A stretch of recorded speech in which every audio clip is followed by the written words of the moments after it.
उसी के नजदीक 11। इसीलिए हम उस विश्वास में प्रवेश करने का प्रयत्न करें, टाइम में पहुंचने का। इसीलिए हम उस विश्राम में प्रवेश करने का प्रयत्न करें। रोज कोशिश करें आत्मिक जीवन जीने का, रोज प्रभु के निकट, प्रभु के साथ रहने का प्रयत्न करें।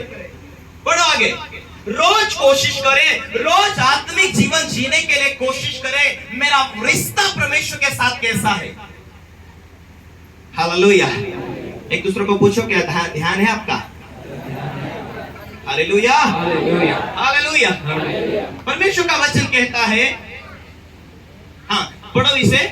इसलिए हम उस विश्राम में प्रवेश करने का प्रयत्न करें। परमेश्वर ने तुम्हारे ऊपर, मेरे ऊपर बुलाहट दिया कि हम नरक ना जाए, हम स्वर्ग जाए। हमें मनुष्य ने नहीं चुना, हमें परमेश्वर ने चुना। हमें परमेश्वर ने चुना, हमें परमेश्वर ने अपने राज्य में खड़ा किया। तो आज मेरा व्यक्तिगत मेरे परमेश्वर के साथ रिश्ता कैसा है? मेरे स्वर्गीय पिता के साथ रिश्ता कैसा है? आपका ध्यान परमेश्वर के ऊपर लगा हुआ है।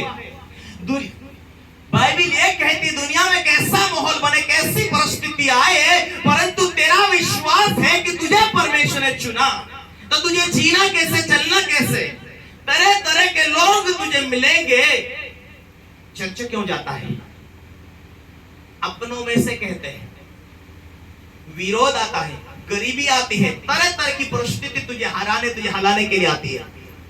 पर तुझे ध्यान होना कि तुझे परमेश्वर ने चुना है, तो मुझे उसके विश्राम में प्रवेश करना। ये दुख आएंगे, ये परिस्थिति आती है, ये गरीबी आती है, ये दुनिया में जो हालात होते हैं वो होते हैं, मगर तुझे उसके ऊपर जीत पाना। जो जय पाएगा वही उसके विश्राम में प्रवेश करेगा। जो जय पाएगा पापों के ऊपर, विरोध के ऊपर, दुनिया की हर परिस्थितियों के ऊपर जो जय पाएगा वही ईश्वर के राज्य में वो फल पाएगा और खुदा के साथ वो बैठकर परमेश्वर को महिमा देने वाला है। हालेलुया। आगे पढ़ो उसका 11 पढ़ो। हम उस विश्राम में प्रवेश करने का प्रयत्न करें। विश्राम में प्रवेश करने का यत्न करें, और ऐसा न हो कि कोशिश जारी रहे। ऐसा ना हो कि कोई जन उनके समान, कोई जन, विश्वासी जन, परमेश्वर के लोग, कोई भी जन उसके समान आज्ञा न मानकर गिर पड़े। आज्ञा न मानकर क्या करे? गिर पड़े। कोई भी जन आज्ञा न मानकर गिरना पड़े। हालेलुया। परमेश्वर ने विश्वास में लेकर आया। परमेश्वर ने तुम्हें मन फिराव का अवसर दिया।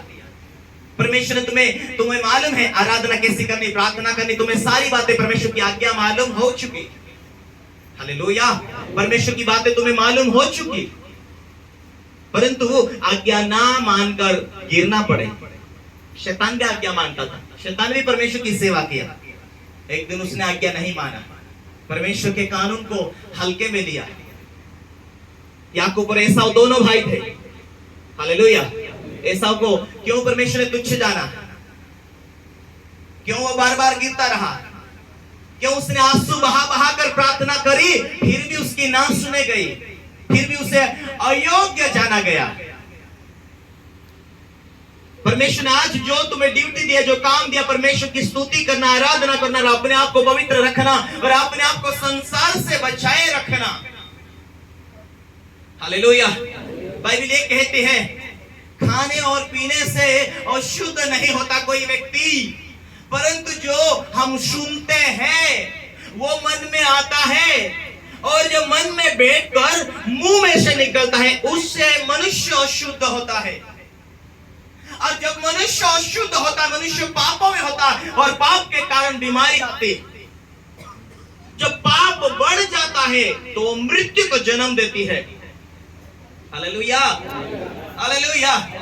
आज जितने दुख, बीमारी, तकलीफ जो है, वो बाइबल हमें ये कहती कि वो पाप के कारण है। हालेलुया। हमें विजय, यदि हम विजय नहीं पाएंगे तो परमेश्वर के राज्य में प्रवेश करना अनहोना है, नामुमकिन है मेरे प्रियो। और कोई भी व्यक्ति अपना हाथ को, अपनी उंगली को आग में नहीं डालना चाहता। हालेलुया। यदि आग में हाथ और उंगली डालकर देख लेगा, उसे समझ आएगा कि नरक में कितनी भयानक दर्द होगी, कितनी भयानक दर्द होगी। हमें नरक नहीं जाना, इसीलिए परमेश्वर ने स्वर्ग को छोड़कर यीशु मसीह दुनिया में आया कि हम स्वर्ग पहुंचाए जाए। और परमेश्वर ने बुलाहट दिया, परमेश्वर ने चुन लिया। आप परमेश्वर ने, यीशु मसीह हमारे पापों के लिए क्रूस के ऊपर बलिदान हो गया। जो नरक में पीड़ा हम और आपको मिलने वाली थी, उस पीड़ा को उसने क्रूस के ऊपर बलिदान होकर ले लिया। जो भाला तुम्हें और मुझे लगने वाला था, वो यीशु मसीह को लगा, जो यीशु मसीह ने ले लिया। उसने तुम्हारे मेरे सारे पापों को उसने क्रूस के ऊपर अपने ऊपर ले लिया। और तुम अनुग्रह के खातिर परमेश्वर ने तुम्हें चुन लिया है, परमेश्वर ने तुम्हें अपने राज्य में बुलाया है। आप, मैंने तुझे एक बार पवित्र कर दिया, एक बार तुझे मैंने अपने राज्य में लेकर आया। आप तुझे पवित्रता में चलना, आप तुझे सुसमाचार सुनाना, क्योंकि परमेश्वर का वचन कहता है तुझे मैंने मन फिराव का अधिकार दिया, अवसर दिया। तूने मन फिराए, तू परमेश्वर के राज्य में आया। आप तेरी पवित्रता बढ़ती जाए, आप तेरी प्रार्थना बढ़ती जाए, आप तुझे परमेश्वर की उपस्थिति में जीने के लिए जरूरी होगा। एक व्यक्ति जो 38 वर्षों से चंगा बीमार था और यीशु मसीह उसे चंगा किया। क्या तू चंगा होना चाहता? हाँ प्रभु, मैं तो चंगा होना चाहता हूँ, परंतु कोई हेल्पगार नहीं। प्रभु कहता उठ, अपनी खटिया उठा और चल फिर। 38 साल से पहली बार उसने प्रभु की आवाज को सुनकर अपनी खटिया उठाई और चल फिरा। हालेलुया। आज 10 साल हो गए, 5 साल हो गए विश्वासी जीवन। क्या आज परमेश्वर आपको आवाज देता, आप सुनने के लिए तैयार है? क्या परमेश्वर आपसे बात करना चाहता? क्या आप उसकी आवाज को सुनने के लिए तैयार है? क्या आज आपके अगल बगल में टीवी है, फेसबुक है, यूट्यूब है, बहुत सारी आवाजें हैं, बहुत सारे रिश्तेदार हैं, बहुत सारे लोग हैं, बहुत सारे आपके रिश्तेदार नाते हैं, बहुत सारी भीड़ है। क्या आप परमेश्वर की आवाज को सुनने के लिए अपना टाइम खुदा का देते, अपने टाइम को अपने कमरे में बिताते? आज आपकी परिस्थिति को बदलना है। आज परमेश्वर के सामने जाकर घुटने टेक कर परमेश्वर को कहना, प्रभु आई एम चेंजिंग। खुदा तेरी सामर्थ्य मैं बदलना चाहती हूँ, मैं बदलना चाहता हूँ। उस दिन से परमेश्वर आपके जो अपनी सामर्थ्य का, उस दिन से आपका हृदय चेंजिंग होगा, आपका बोलना चेंजिंग होगा, आपकी प्रार्थना चेंजिंग होगी। जब आप अपने जीवन को परमेश्वर के हाथों में नियंत्रण दे देंगे, वो परमेश्वर आपको नियंत्रण ले लेगा। मेरे प्रियो, जो बाटल आप उठा नहीं सकते अपनी ताकत से, खुदावन अपनी सामर्थ्य के द्वारा आपके बोझ को उठाएगा। आपके बीमारी, आपके दर्द यूं ही निकलेगा। आपके परिवार, आपका फैमिली, आपकी ताकत आपकी बुद्धि से नहीं, खुदा की सामर्थ्य से चेंज होगी। Hallelujah, hallelujah.